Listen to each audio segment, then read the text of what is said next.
ओम वक्रतुंड महाकाय सूर्यकोटि समप्रभं निर्विघ्नं कुरु मे देव सर्वकार्येषु सर्वदा। ओम गं गणपतिये नमः। ओम हर हर महादेव। ओम नमः शिवाय। ओम दुम दुर्गाय नमः। हरिओम शिव शक्ति चैनल पर एक बार फिर से आप लोगों का बहुत बहुत स्वागत है। एक बार फिर से तमाम यूट्यूबर्स होल वर्ल्ड में जितने भी यूट्यूबर्स हैं उन सब यूट्यूबर्स को मेरा अनंत अनंत बार प्रणाम और तमाम सब्सक्राइबर्स को मेरा अनंत अनंत बार प्रणाम।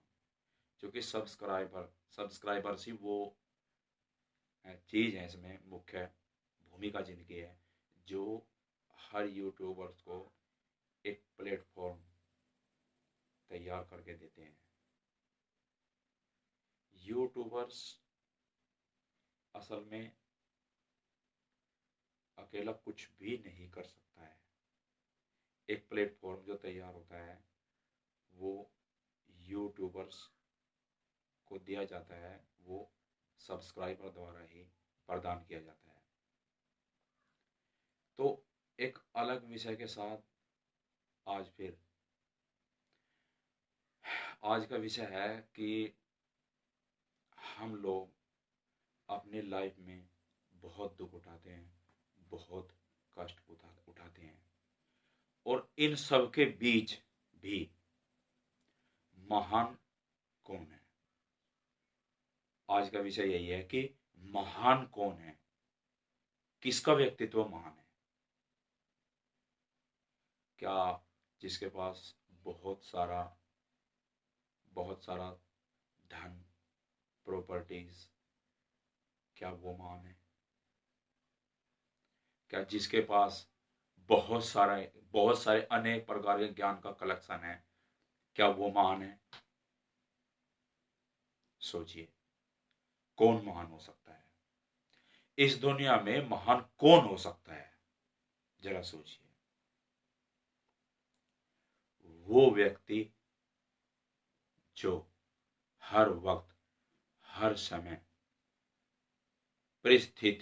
स्थितियां उसके अनुकूल हो या ना भी हो। जो व्यक्ति उस परमपिता परमात्मा से, उस परमेश्वर से, उस जगत पिता, उस जगत गुरु से, जिसने होल वर्ल्ड, पूरी दुनिया, खंड पिंड ब्रह्मांडों का निर्माण किया है, 30 लाख प्रकार के पेड़ पौधे, 27 लाख प्रकार के कीट पतंगे, 14 लाख प्रकार के उड़ने वाले जीव, 9 लाख प्रकार के जलीय जीव और शेष 4 लाख यक्ष, कन्नड़, गंधर्व, भूत, प्रेत, पिशाच, मानव समाज और पशु समाज, ये सब जिसने क्रिएट किया है, जो उसके नाम में हर समय लगा हुआ है, वही महान है। देखने वाली बात यह है कि रुपया, पैसा, जमीन, जायदाद, ये हमें बाहर की ओर खींचने वाली तमाम चीजें हैं, तमाम तत्व बाहर की ओर खींचने वाले हैं। लेकिन जो परमात्मा के नाम से जुड़ा हुआ व्यक्ति है, कुछ भी स्थितियां हो, परिस्थितियां कुछ भी हों, और जो एक कंटिन्यूटी के साथ उसके नाम पर लगा हुआ है, उसका भजन, उसका सुमिरन, उसका ध्यान, और जो positive line of the life, पिलेली मतलब नीलेली से हटकर, negative line of the life से हटकर positive line of the life में चलता हुआ। Positive line of the line भला क्या?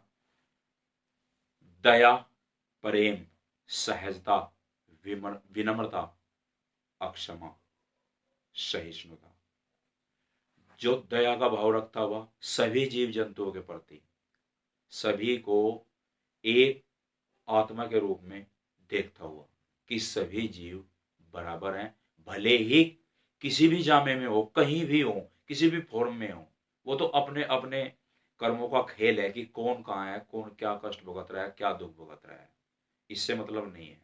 लेकिन उनमें भेद ना करते हुए और ऐसा मानते हुए कि आज मैं इंसान के जामे में हूं, मैं टॉप ऑफ द क्रिएशन हूं, मैं सबसे ऊपर हूं, लेकिन सबसे ऊपर पहाड़ की चोटी पर बैठकर भी नीचे जो छोटे छोटे जीव जंतु होते हैं उन्हें एक समान देखना, ऊंचाई पर जाकर, मतलब मानव का जामा हासिल करने के बावजूद सभी निचला जो जामे हैं, जैसे 4 तत्वीय जीव हैं, 3 तत्वीय जीव हैं, 2 तत्वीय जीव हैं, 1 तत्वीय जीव है। 4 तत्व में जैसे पशु, 3 तत्व में तमाम उड़ने वाले, 2 तत्वों में रेंगने वाले, और 1 तत्व जिनमें जल तत्व प्रधान है, मतलब पेड़ पौधे।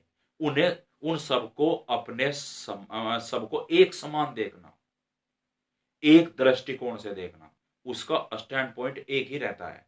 सभी को आत्मा समझता है, भले ही जामा कुछ भी मिला हो अपने कर्मों के कारण।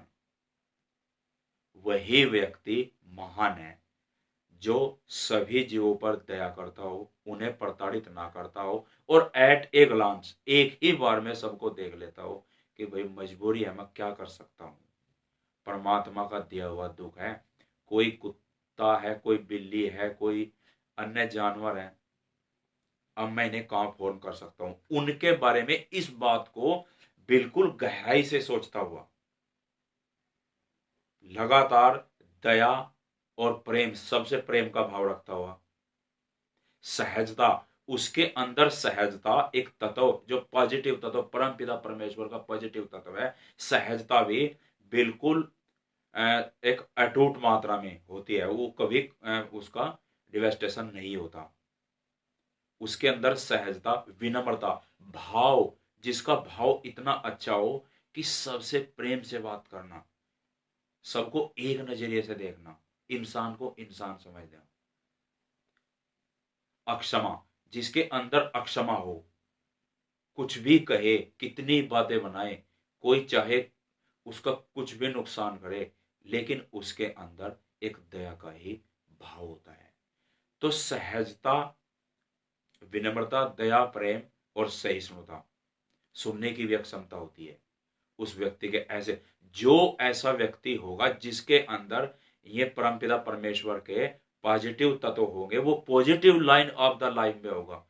जो उससे बनता हो, दान, पुण्य, चैरिटी, कुछ भी, उसे भी निभाता हुआ, positive line of the life में चलता हुआ, परमपिता परमेश्वर के तमाम इनेक्टमेंट को फॉलो करता हुआ जो चलेगा, वही महान है। धन पैसे वाला महान नहीं, ज्ञान वाला महान नहीं, क्योंकि गणना, काउंटिंग इसी चीज की होगी। यही चीज हमारे सामने आकर खड़ी होगी, यही हमारा रेस्क्यू करेगी, यही हमारा बचाव करेगी। ये तत्व ही हमारी गवाही देंगे जब हिसाब देखा जाएगा। तो विषय यही था कि महान कौन है। पैसा बहुत के पास है, कहां धार्मिक यात्राएं, कहां दान, कहां पुण्य, कहीं भी तो नहीं।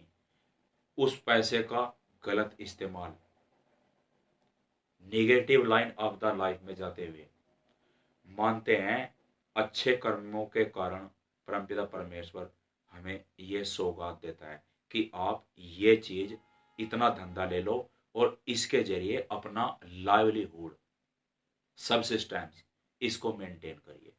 आप खाइए, दूसरों का असिस्टेंस करिए और अपना न्यूट्रिशन करिए, पालन पोषण करिए। ये चीज, ये सौगात अच्छे कर्मों के कारण में परमपिता परमात्मा बख्शता है यहां इस काल के अक्षेत्र में। लेकिन उसका गलत इस्तेमाल जब हो जाता है तो उसी वक्त हम negative line of the life में चले जाते हैं। तो फिर महानता कहां रह गई। तो महान वही है जो निरंतर परमपिता परमेश्वर को एक मेडिटेशन करके एक लाइन पर रखकर तौलता है, जांचता है, उसे देखता है, हर समय उसका ध्यान रखता है, तमाम जीवों को एक समान दृष्टि से देखता है, किसी जीव को प्रताड़ित नहीं करता। ऐसा नहीं कि हम इंसान हैं, हमने डंडा उठाया और उसको पीटने लग गए, मारने लग गए, किसी को भी सताने लग गए, किसी गरीब व्यक्ति को सताने लग गए। तो फिर महानता कहाँ रह जाएगी। महान वही है दया, प्रेम, सहजता, विनम्रता, सहिष्णुता, दान, पुण्य, यात्राएं और परमपिता परमेश्वर का नाम। उस पर उसकी रचना को जो हर वक्त सोचता है, समझता है कि हे मालिक तेरी कैसे लीला, मैं कर भी तो नहीं सकता। मेरी तो भावना यह है कि मैं सभी जानवरों को जो रोजी रोटी को तरसते हैं, घर घर मांगते फिरते हैं, सुबह से शाम तक, जिन्हें अपना पेट भरने की ही फिराक रहती है, चिंता रहती है, मैं उनके लिए क्या करूं। जो उसकी उन तमाम चीजों को, उन तत्वों को, इस फिलॉसफी को, इस सच्चाई को हर समय अपने जहन में रखता है कि मैं हे मालिक कुछ कर भी तो नहीं सकता, लेकिन वो महान इसलिए है कि वो उन तमाम चीजों का माइक्रो एनालिसिस कर रहा है, उन्हें जांच रहा है, समीक्षा कर रहा है, उन्हें परख रहा है। तो वही आदमी महान है। हरिओम शिव शक्ति चैनल को आप सब्सक्राइब करिए, शेयर करिए, बेल आइकन जो भी हो उसे भी आप बजा दीजिए। और इस वीडियो को अगर आपको अच्छा लगा हो तो इसे आप लाइक भी करिए। तो आज का टॉपिक मैं यहीं पर समाप्त करता हूँ। जय हिंद, जय भारत।